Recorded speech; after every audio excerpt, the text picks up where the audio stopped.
Hey everyone, today I'm sitting here and I'm thinking about mentorship and times that I have found mentors in my life.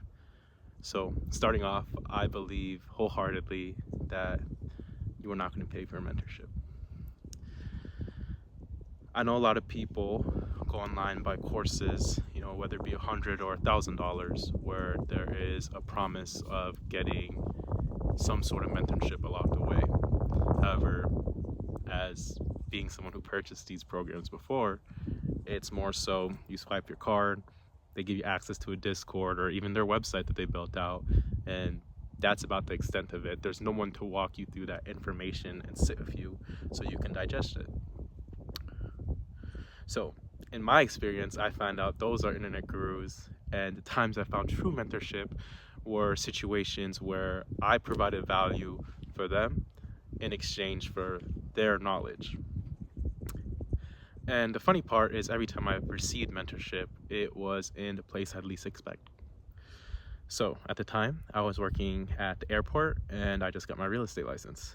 Um, I did the usual thing. I called all the brokers in town, see if anyone would take me under the wing, and no one was really interested.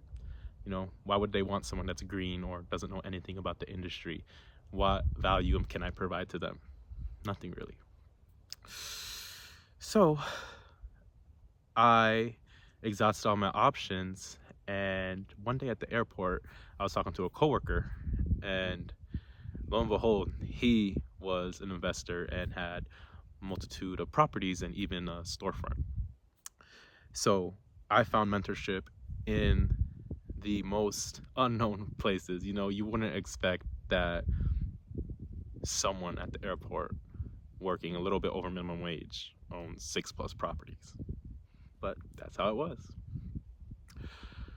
So what I provided for him, he saw the value in having a real estate license, and he wanted me to look up properties for him and provide that information or even begin to value those properties.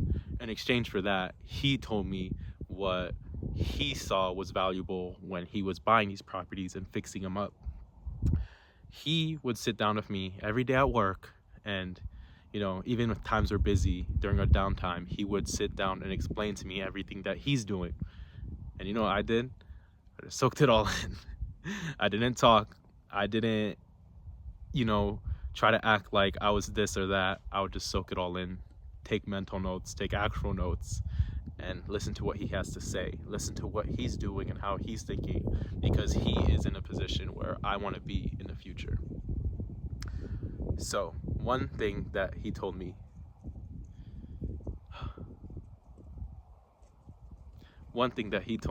that always resonated with me is to always have a major and a minor.